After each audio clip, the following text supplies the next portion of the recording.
Last time we were taking a look at the rise of the Cold War and the tensions between the Soviet Union and the United States and how the atomic bomb overshadows many elements of that. I want to take a look at how this starts to influence society. I wanted to start with Bert the Turtle. Bert the Turtle is part of a public service announcement brought on by the Defense Department to teach children how to protect themselves in the event of a nuclear bomb, right? And so we're going to see that the kind of the school children and what they're supposed to do within life, as though, kind of the interesting thing here, as though you can actually do anything if a nuclear bomb strikes, right? There's not much you can do. But they'd actually do drills in schools back in the 50s, 60s, and 70s where they'd practice having children get underneath their desks, pretending that a bomb actually hit. And so this is what you're going to do. You're going to duck and cover.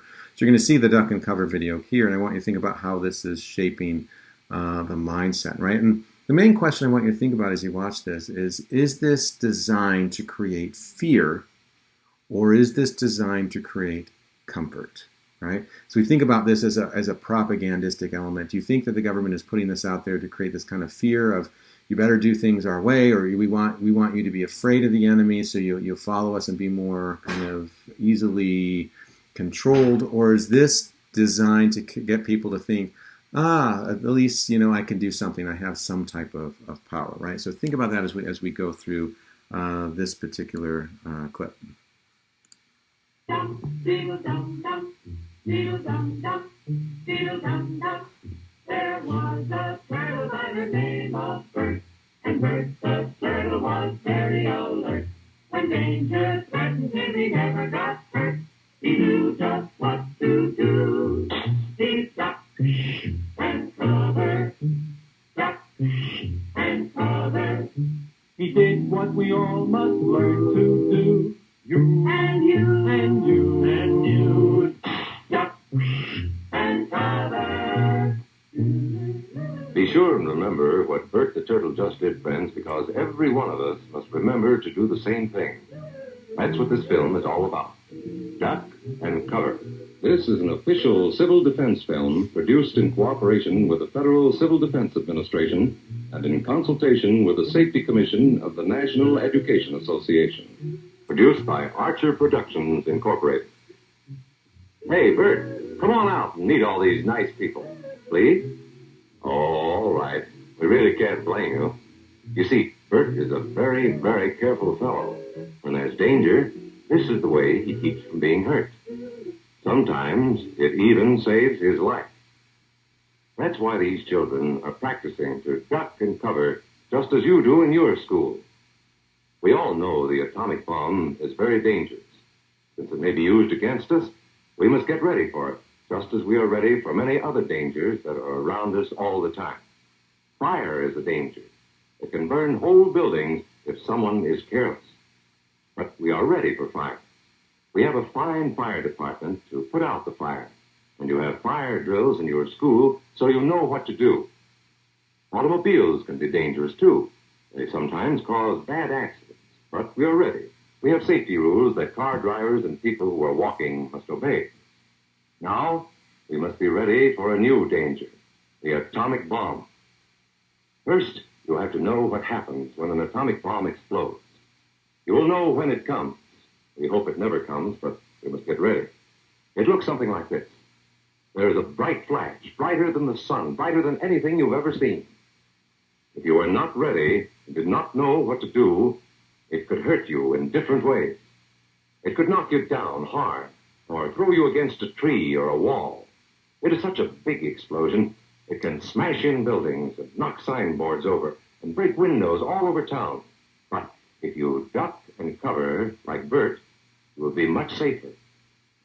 You know how bad sunburn can feel. The atomic bomb flash could burn you worse than a terrible sunburn, especially where you're not covered. In Betty's school, they're talking about the atomic bomb, too.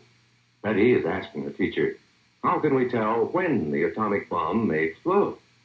And her teacher is explaining that there are two kinds of attack, with warning and without any warning. We think that most of the time we will be warned before the bomb explodes. So there will be time for us to get into our homes, schools, or some other safe place. You may be in your schoolyard playing when the signal comes. That signal means to stop whatever you are doing and get to the nearest safe place fast. Always remember, the flash of an atomic bomb can come at any time, no matter where you may be. You might be out playing at home when the warning comes. Then be sure to get into the house fast, where your parents have fixed a safe place for you to go. If you are not close to home when you hear the warning, go to the nearest safe cover. Know where you are to go, or ask an older person to help you. Be like Bert. When there is a flash, duck and cover, and do it fast. The bomb might explode when there are no grown-ups near. Paul and Patty know this, and they're always ready to take care of themselves. Here they are on their way to school on a beautiful spring day. But no matter where they go or what they do, they always try to remember what to do if the atom bomb explodes right then. It's a bomb. Duck and cover. Here's Tony going to his Cub Scout meeting. Tony knows the bomb can explode any time of the year, day or night. He is ready for it. Duck and cover. Attaboy, Tony. That flash means act fast. So as we think about this, right, it continually says throughout that the bomb can happen at any time and anywhere, right? As you think about whether this is designed to create comfort or fear, if we are to feel comforted, what are we to feel comforted by, right? What is the film offering? Or on the other side, if this is to create fear, how might this create a sense of hysteria, right? How do you think that people are to respond to this mass hysteria, right? What is it that people are supposed to be afraid of, right? So as we think about these elements, it's kind of interesting to consider. I wanted to show you an advertisement. One on the right-hand side is just an advertisement for 7-Up, where people kind of come together and they drink 7-Up and play pool. But on the other side, you have an advertisement for a nuclear fallout shelter. And this becomes normal, right? So what I wanted to show you is the normalcy of this idea of just we need to have this preparation in the event when the bomb does happen. And when I grew up in the Cold War, and it was always not if the bomb was going to happen, it was when the bomb was going to happen. And so it was just this constant fear that any time the bomb could happen, so you need to be ready for it. So this family is ready for it. They have built their bunker underneath the ground, and they can live comfortably no matter when the bomb happens. And so, again, is this designed to create, comfort, or is this designed to create fear, right? Or is this tapping into creating a mass hysteria? I wanted to show you just a YouTube clip from these two guys. Maybe you guys have seen them before. What they're doing is they're going into a nuclear silo, and so what they've done is we've taken apart and we've removed a lot of the nuclear bombs out there. Now what some people have done is they've gone through and they've made them these kind of doomsday bunkers. And so this goes through some of the elements of this doomsday bunker that you can have for, I think, like $1 million each. And so this shows you the security, what you can see on the outside. They're kind of just going through the safety features. The room that they were in before was the filtered air that they could have. And this is just, I guess, target practice. They have a theater. They have a bar that you can have there. This is the store. This is all happening underground, like 5 stories underground, trying to create this idea of normalcy, even if there is something like a zombie apocalypse. And so as we think about the Cold War and how it has this lasting effect, creating this sense that the world is standing on the brink of ending, right? It creates this mindset, and this is inside one of the apartments, and you can kind of see here there's a TV, but it gives you the sense that you're looking out a window, even though you're below the ground. It's kind of cool. I don't know. It would be kind of cool to have an apartment like this, but it taps into this kind of fear. It taps into this mindset, and this is the pool that you have with a slide. So you can kind of still have some activities, even though most life on Earth, I guess, is dead. But it shows you kind of, it taps into that mindset of the Cold War. I want to talk a little bit about this increased threat abroad as we then can kind of conclude that and move into more of the threats at home. What really drives this, as I've mentioned, is the fear of the bomb and how that overshadows every aspect of the Cold War. What increases this is the use of intercontinental ballistic missiles, or what is known as ICBM. What an ICBM is it's a missile that has a nuclear warhead on it that can travel long ranges. The Soviet Union had the first ability to do this with the ICBM. In 1957, which had a range of 3,700 miles. So that means that it could go from somewhere in Russia to somewhere within I guess near Alaska or Canada. Couldn't quite reach the continental United States yet, but they were developing that. And then the United States said we have to catch up with this. We talked a little bit about last time the German scientists that came that were helping them to develop this technology. The United States developed their ICBM in 1959. And so again, this idea of these powers that are trying to build up their military. With the development of the ICBMs, you have increased Holocaust scares. I want to talk about 4 of them just briefly. The first one is the Cuban Missile Crisis. And what happens with this is the Soviet Union decides to go to Cuba, who has had a revolution in the 1950s. Castro comes in, he takes over and changes Cuba to a communist regime.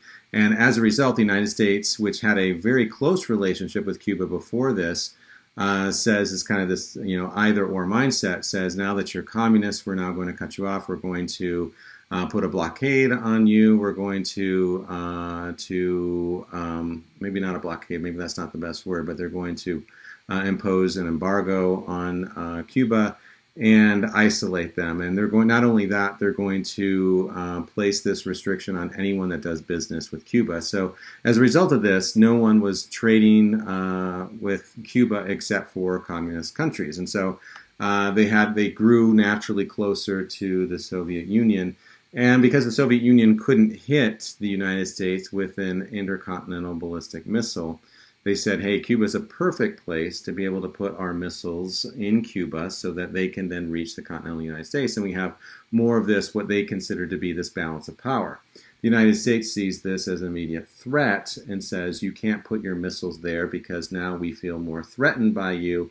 And so JFK says, you can either remove your missiles or we can go to war. And the Soviet Union says, well, that's fine with us. We're not removing them because the United States had missiles in Europe. That was pointed directly at the Soviet Union that they could hit Russia. And so Russia believed that this was a way to balance those scales. And the United States didn't necessarily see it that way. And so for 12 days, the world stood on the brink of a missile crisis, a war between the United States and Soviet Union, and not really sure whether these nuclear missiles were going to be used. And so that was an increasingly tense moment that we see during the Cold War. And it's kind of interesting. The United States had all of these different plots. You can read about them online, about how to kill Castro. One of them was poisoning his swimsuit. Another one was to give him an exploding cigar. It sounds like right out of like an Austin Powers movie or something. Another one was to poison his shaving cream, I think, kind of interesting. Another one was, the one that they got closest to was the CIA came into Cuba and they paid an ice cream parlor owner. And they said, if you give him this, if you put this capsule, I don't know what it was, if it was cyanide or something, in his milkshake, then we're going to, pay you whatever. And according to, I don't know, different accounts, one of them says that Castro just didn't come in that day. Another one says that the owner put the capsule in the freezer and it stuck to the freezer when he pulled it. The capsule broke. But anyway, that was as close the United States got to actually killing Castro. But these constant, tensions between communist countries and the United States. Another particular problem was a B-59 submarine that was discovered that same year, 1962. And the B-59 submarine was a Soviet submarine that was off the coast of New York. And the U.S. Navy was just patrolling that area within the Atlantic and dropped some depth charges to make sure that there was no enemy ships in the area or submarines in the area. And the commander on the B-59, the Soviet submarine, started freaking out about these depth charges. And rather than surfacing to find out what was going on, he starts panicking, and he believes that he is under attack by the United States. And so what he tries to do is he tries to reach Moscow in order to find out what to do, whether he can fire upon the U.S. Navy or not. However, he was so far underneath the water that his signal couldn't get out to reach Moscow. So what he assumes is that Moscow must have been attacked. Now the U.S. Navy is now trying to attack anyone else in the area to completely wipe everyone out. And so believing that Moscow was gone and he was the only one that stood kind of between the United States and completely eliminating all of Russia, he decides to ready his warheads. And so he starts to prepare for a nuclear launch with his nuclear torpedoes. Luckily, there was another commander on the submarine that was a little bit more rational and said, hey, why don't we wait and not nuke the United States right now? So what they decided to do is they decided to eventually kind of calm down and wait. They eventually did emerge from the water, and then they did call back to Moscow. They got a hold of them. Moscow says, yes, the United States did not attack us first. Do not, launch your nuclear torpedoes. And so then everything kind of de-escalated a little bit. But again, the world is standing on the brink, right, of someone that's almost going to fire nuclear weapons, which is going to then create a response of another firing of nuclear weapons. I want to talk about two other moments, the NORAD glitch and Able Archer. Both of them are similar in nature. The NORAD glitch is about a satellite that the United States has that's circling the globe, monitoring what's happening in the Soviet Union to see if there's going to be a launch of their intercontinental ballistic missiles, which now have a longer range than 3,700 miles. Now they can go from anywhere to anywhere in the world. They're constantly monitoring the United States they're monitoring the Soviet Union to see if the Soviet Union is going to attack. What happens within this NORAD glitch is that this satellite comes back and says that the Soviet Union has launched. And so then the question is, does the United States launch, or is this just a mechanical error, right? Same thing happens with Able Archer. However, Able Archer is on the Soviet Union side. They have their satellite that's telling them that the United States has launched. And Able Archer, just to give you some context, I want to show you just a brief documentary about that, or at least a clip from the documentary about that particular moment.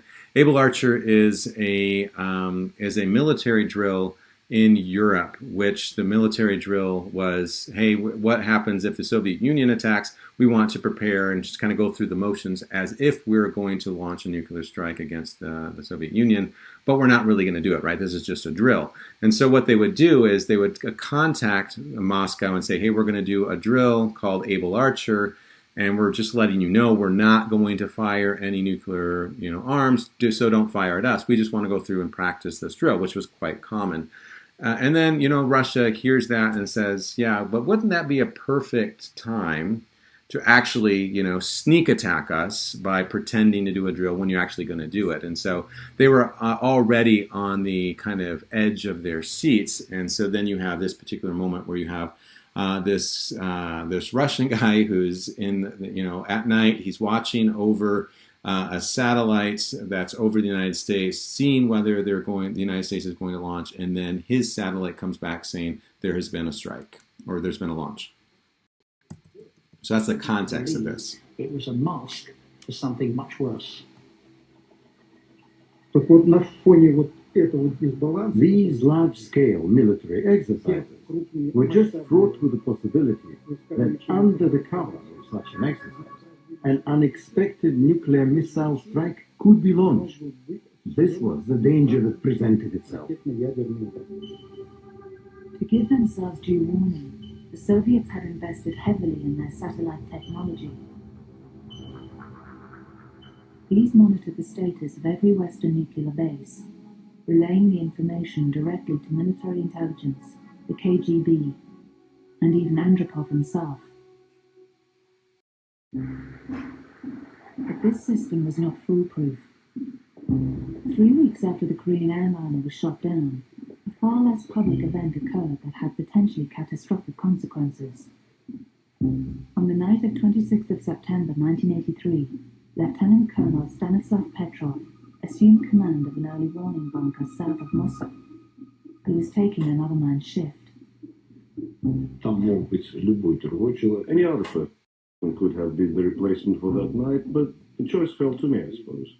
And that was nothing extraordinary, because, after all, it was only ordinary work.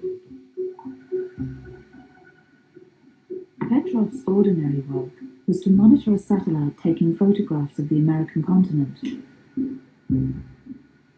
Its computer could detect the launch of American nuclear missiles from their underground silos in the Midwest.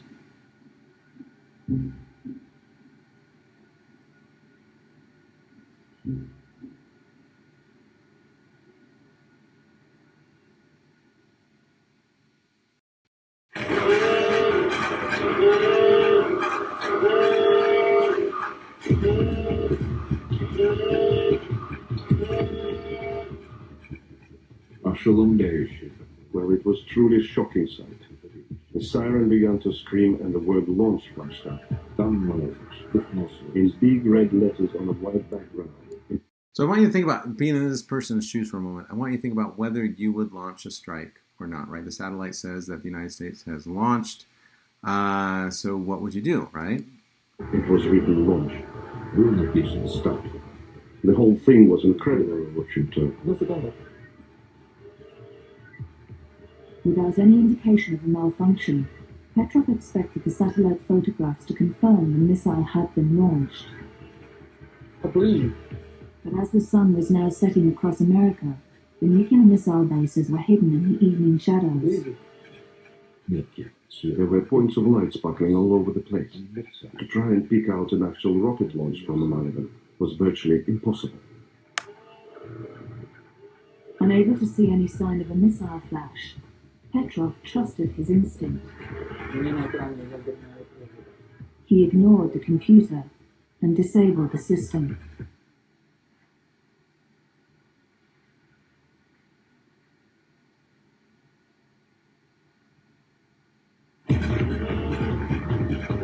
No sooner had he done so than the computer registered a second launch. Now Petrov was forced to inform his boss that he was overriding the satellite for a second time. So what do you think about? Now you get, confirmation again from the computer that there's a second launch, right? What would you do in this particular scenario? And literally, as I took the receiver away from my ear, he hadn't hung up either. I said, there goes another one. After the third launch, the computer warning changed to missile attack. This terrifying new information was relayed directly to Andropov himself. The leadership now... And just stopping here for a second, just to kind of think about this, right? If he's wrong about not striking back, then the Soviet Union is completely gone and annihilated, right? But if he does attack, and he launches an attack against the United States, and he's wrong about that, right, that there wasn't really an attack, then the Soviet Union is now the aggressor and wiped out all of the United States, right? So he's standing at the brink of this, this tension of what do I do? Do I allow us to be, the potential to be annihilated, or do I lean towards the other side and completely annihilating the enemy? And this gets at the crux of the Cold War, right? Where a few people, a handful of people, were able to decide whether all of life lives or all of life dies, right? And that's getting into the mindset of cultural problems we're going to see within the art work. Brought urgent confirmation that the satellite was correct. Only Petrov stood in the way of a massive nuclear retaliation.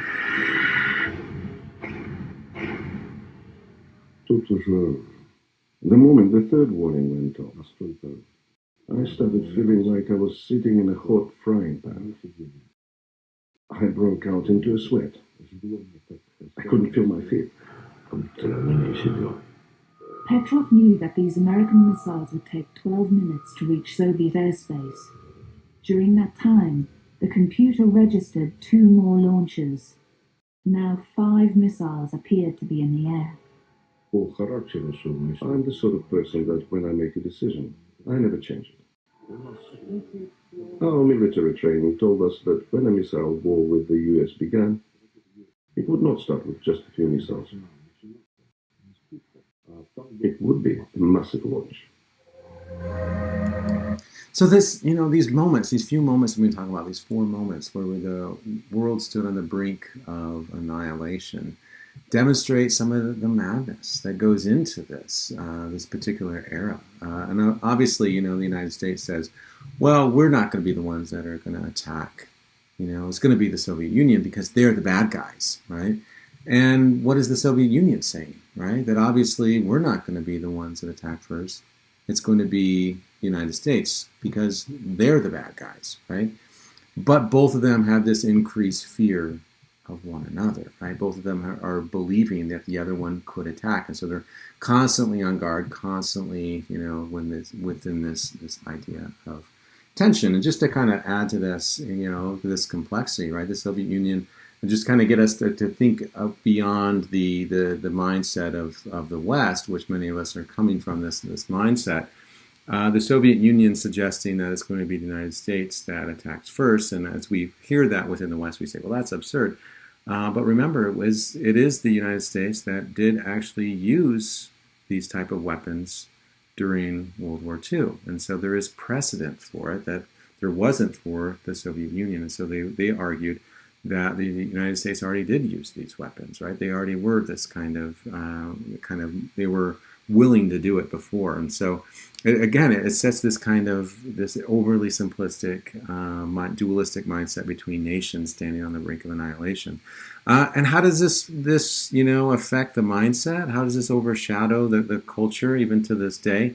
We see many post-apocalyptic films and books starting to emerge, right? Such as I Am Legend or Tomorrowland or Oblivion, The Day After Tomorrow, 2012, all dealing with these kind of apocalyptic events that happen, that there's only now a few people that are left because of some type of disastrous event. And it's not necessarily due to a nuclear holocaust per se.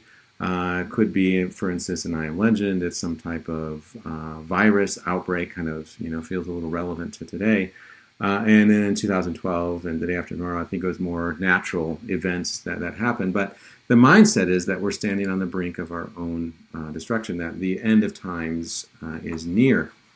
And I want to talk a little bit about how this starts to affect even us within the church. And this article came out in 2015 when there was a blood moon that then creates this apocalyptic fears. And this just kind of read from a couple of clips or a couple of quotes from this particular article. It says, the arrival of the rare lunar eclipse plus an unusual supermoon event has some people so convinced that the end of the world is imminent that the Mormon Church was forced to issue a statement urging practitioners of the faith not to get too carried away with apocalyptic rumors. And again, this is 2015, and this is before President Nelson's announcement about using the term Mormon. The Associated Press reported on an official statement from the Church of Jesus Christ of Latter-day Saints issued Saturday that said, in part, that members of the church should avoid being caught up in extreme efforts to anticipate catastrophic events. And so this idea is constantly surrounding us. Is the end near these kind of apocalyptic times? And we certainly do feel that within COVID-19 and currently the riots that are happening. But this is, this mindset was kind of a culmination of a lot of geopolitical issues that have been happening, starting, with the Cold War and and the buildup of nuclear weapons. Taking a look at a couple other elements that are influenced by the Cold War. The first one I want to take a look at is the space race. The idea that we want to be better, right? This idea of nationalism than the other nation. So we're going to show how our scientific advancements are better than the other nation. And so the space race is really a war by other means, a scientific war, right? Not a direct military war, but a war to see how good the other, we can be in comparison to the other nation. The Soviet Union launched Sputnik in 1957. And Yuri Gagarin was the first person in space in 1961. Sputnik was a satellite that they launched to orbit to be able to take photos or to spy on. And this creates mass hysteria in the United States because the people in the United States had no idea what they were able to do with that. Could they drop bombs on us from Sputnik? And then they increased their capabilities with the development of, putting a man in orbit with Yuri Gagarin. And so the United States was behind, right? And the United States was behind all of this. They were behind the intercontinental ballistic missiles. They were behind on getting, a satellite into orbit. They were behind on getting a person into space. And they were constantly trying to keep up to say, hey, no, we are better. And so this is why we're better, right? So they're trying to keep up. And then the space race is kind of this other manifestation of this. And so President Kennedy, when he was elected, he was tired of being defeated by the Soviet Union. And so he says, what is something so insane that the Soviet Union could never be able to do it? And the scientists said, well, go to the moon. So he says, that's it. And so he says, quote, we choose to go to the moon. We choose to go to the moon in this decade and do other things, not because they're easy, but because they are hard. And so as great of an achievement as going to the moon was, and we'll talk a little bit more about this later in the semester, and how this changes and shapes the way that we see ourselves and changes the human condition to a certain extent. A big part of going to the moon was to plant the American flag on the moon to say, hey, we did it. This is the United States that did this. And so this was the Cold War by other means. And so the other, two elements here is John Glenn, the first person from the United States that orbits the Earth in 1962, and then Neil Armstrong was the first one to walk on the moon just 7 years later, right? And so it's kind of interesting how we were able to build up and to finally catch up and then surpass in a very short amount of time. And we'll talk about some of the resources that was used. I want to just show you a clip from a documentary that you could watch if you're more interested in it.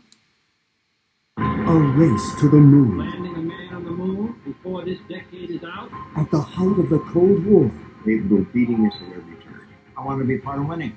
A dangerous mission. First to leave the Earth. First to go into lunar orbit. Using untested technology. We were not ready. The incredible story of our first visit to another world. Apollo's daring mission on Nova. So anyway, it's really cool. You should watch it. It's kind of an interesting story to take a look at.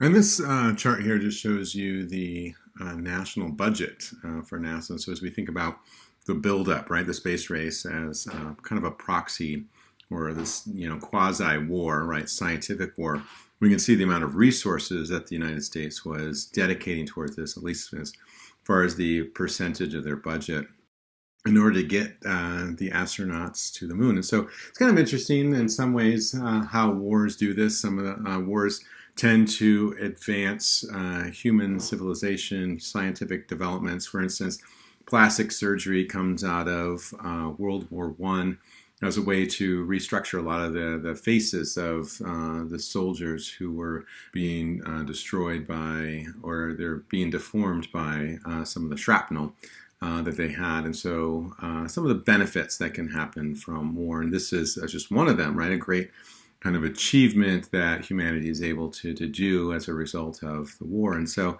some of the dark elements of human civilization, something like war, can actually produce some of the positive elements. It's just sad that sometimes it takes this kind of extreme nature in order to produce these positive elements. I don't know why we can't just band together and say, hey, let's do something really cool without this notion of war. Anyway, just kind of an interesting side note. Taking a look at other proxy wars. the idea of Cuba was in order to the United States wanted to contain the spread of communism, started by Truman and his Marshall Plan about rebuilding Europe, that continues on with John F. Kennedy in the 1960s, and the idea of Castro's revolution in the late 50s taking over Cuba. Now it's moving towards communism. The United States feels that communism is coming too close to shore. Cuba is only 90 miles away from U.S. Borders. And so he wants to eliminate the threat of communism. And so in 1961, he sends the CIA to lead 1,400 Cubans to overthrow Castro, but it fails miserably, and it becomes a black eye to John F. Kennedy and his administration. Another proxy war is the Korean War, where you have the fight of communism happening in Korea, and the United States steps in and says, hey, now wait a minute, we're trying to prevent you from going to communism, and so they tried to intervene, and we get into a war with Korea. That eventually ends in an armistice, and so that's why there's the North Korea and South Korea today, where North Korea is communist and South Korea is not. And then Vietnam is the big one, where Vietnam, you have Ho Chi Minh, who is leading he's leading the communist movement in Vietnam, and the United States says, hey, this is a threat to our national sovereignty. I don't know necessarily how, right? Countries should be able to do what they want, but the United States sees this as a threat, and so they intervene, mainly initially to help out France, who controlled Vietnam as one of their colonies until after World War II. And Vietnam says, we want our independence, we want to kind of do our own thing. And so France says, hey, we're kind of overwhelmed here. The United States steps in the 1950s. But it doesn't do so publicly, right? It doesn't really do so publicly until the 1960s. And so most Americans didn't know about our efforts in Vietnam until much later. But just a quote to kind of think about. Public opinion at home in the United States turned when the average citizen perceived that we didn't know what we were doing, that we had no plan to end the war. And we didn't know what constituted victory, right? We didn't know what victory looked like. By 1968, the public had given us 4 years, their money, and their sons. And so in the 1960s, this was going to shape this counter-revolutionary or counter-culture movement to try to get America out of the war, because we feel that we don't have a place, we don't have really a reason to be there. And then Afghanistan was a war that the Soviet Union got in. Afghanistan was trying to push away from the Soviet Union to declare their own independence, and they said, oh no, not so fast, and they tried to intervene, and the United States says, hey, let's build up Afghanistan in order to fight the Soviet Union, because the enemy of my enemy is my friend, right? So we're going to see Afghanistan as our friend. We're going to try to fight against, help them fight against the Soviet Union, so to weaken them. And so Afghanistan became the Soviet Union's version of the Vietnam War.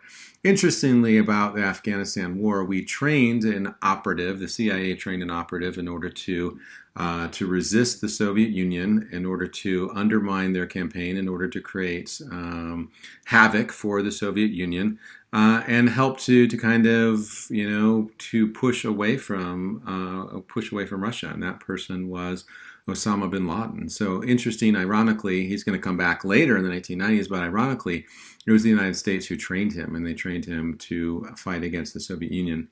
Just a quote from National Security Advisor about Afghanistan. We didn't push the Russians to intervene, but we knowingly increased the probability that they would. That secret operation was an excellent idea. It had the effect of drawing the Soviets into the Afghan trap. The day that the Soviets officially crossed the border, I wrote to President Carter, we now have the opportunity of giving to the Soviet Union its Vietnam War. And so these proxy wars are an indirect way for the East to fight against the West, or the West to fight against the East, although they're not fighting directly, because the bomb is kind of keeping those kind of frigid tensions, that fear. And so we direct that animosity, we direct that anger elsewhere into these types of wars. Just to kind of take a look at this threat at home, some of the censorship that we see in the United States with that's happening. We see the House of Un-American Activities, the HUAC, which during the war, it was a branch of the government that oversaw films in order to make sure that there was no anti-American ideas embedded within them, right? It was to combat totalitarian-minded groups and produce anti-American beliefs. And so during the Cold War, this was then expanded, and mainly expanded by a senator from Wisconsin. His name was Joseph McCarthy, in what is known as the McCarthy era. And what he believed was that there's these secret pockets of people that are trying to become communists that want to undermine the American way of life. And one of his means of control was try to control Hollywood, which again is kind of interesting. We think about Stalin controlling art and Hitler controlling art because they believe that they want to control and shape the minds of people. We see similar ideas happening within our own shores. The argument was that filmmakers employed subtle techniques in pictures that in glorifying the communist system and degrading our own system of government and institutions. And so the belief is that there's, everyone in Hollywood must be communist, and they're trying to secretly undermine by their films to make people more communist or more sympathetic to communism. And one of the films that they cited was The Song of Russia, which was made in 1944. And the argument was that the film shows smiling children in Russia. So if there's smiling children in Russia, that must be that the filmmaker who made that is a communist? I don't know. And then there's a scene in there where there's some Russians on a boat, and they wave to some Americans and call them comrade. And so they say, hey, that this is dangerous, this is treason, this is un-American, it's leading to this, communist sympathizers within the United States. And so the fear is that they wanted to control Hollywood. They want to control ideas because Hollywood films are so influential. So they want to make sure that there's nothing that's un-American that's happening. And so it's our own form of censorship. Then they targeted 10 people in Hollywood. You see the Hollywood 10 on the bottom of your screen here. And then they called friendly witnesses like Ronald Reagan, Gary Cooper, and Walt Disney to testify against who they believed were communists. And so they found 10 people that they then they paraded before Congress and testified, are you now, or have you ever been a communist? Which is kind of interesting because before the Cold War, communism wasn't necessarily considered, evil in the United States. There was a lot of communists. It was just considered a movement. But because of this kind of mindset during the Cold War of either or, this overly simplified mindset of communist equals the enemy and equals un-American, we start to see them more as a threat. And so we see that here. And then more than 200 people were blacklisted. Writers, actors, directors were blacklisted from Hollywood. Other ideas that the Cold War affects society is through the films, the rise of the films. And I want you to think about whether the films that we're going to see here bear any resemblance to the propagandistic posters of communism that we see happening throughout the world, right? This idea of this giant monster coming to take over the world, right? The day the Earth stood still. Generally, what we're going to see is that this is going to be a metaphor for communism coming into the United States. Generally, these entities that come from another world bring with them destruction, mayhem, much like what we saw in Atomic Cafe, like the communists bring. And generally, they attack Middle America. Right, and so we see these kind of monstrous ideas.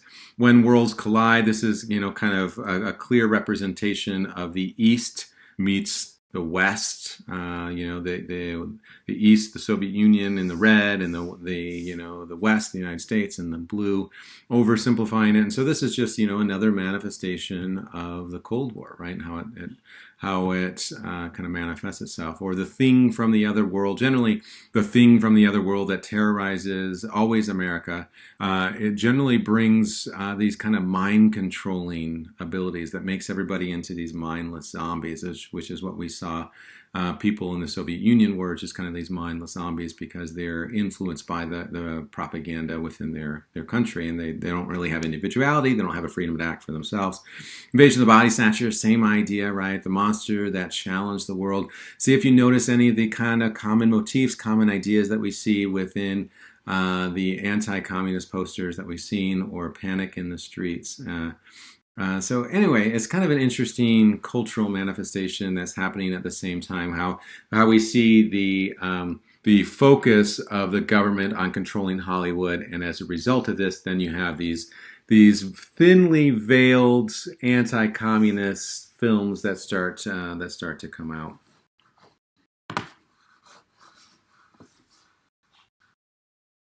I just want to conclude by taking a look at abstract expressionism, which comes out during this time, right? During this time of confusion, heightened anxiety, mayhem, and the aftermath of World War II, the rise of the Cold War, and how these artists are trying to make sense of that. And we see that with Pollock here, trying to find get some type of sense of this world that we're living in, this chaotic world of confusion. Or we see with Rothko here trying to simplify this chaotic world and focusing more on feeling. And that's what we're losing. We're losing our grip with reality. We're losing our spirituality. We're only focusing on kind of this us versus them, the enemy or us kind of mindset. And they're trying to find a way through it and try to find a way to reflect it and to understand it.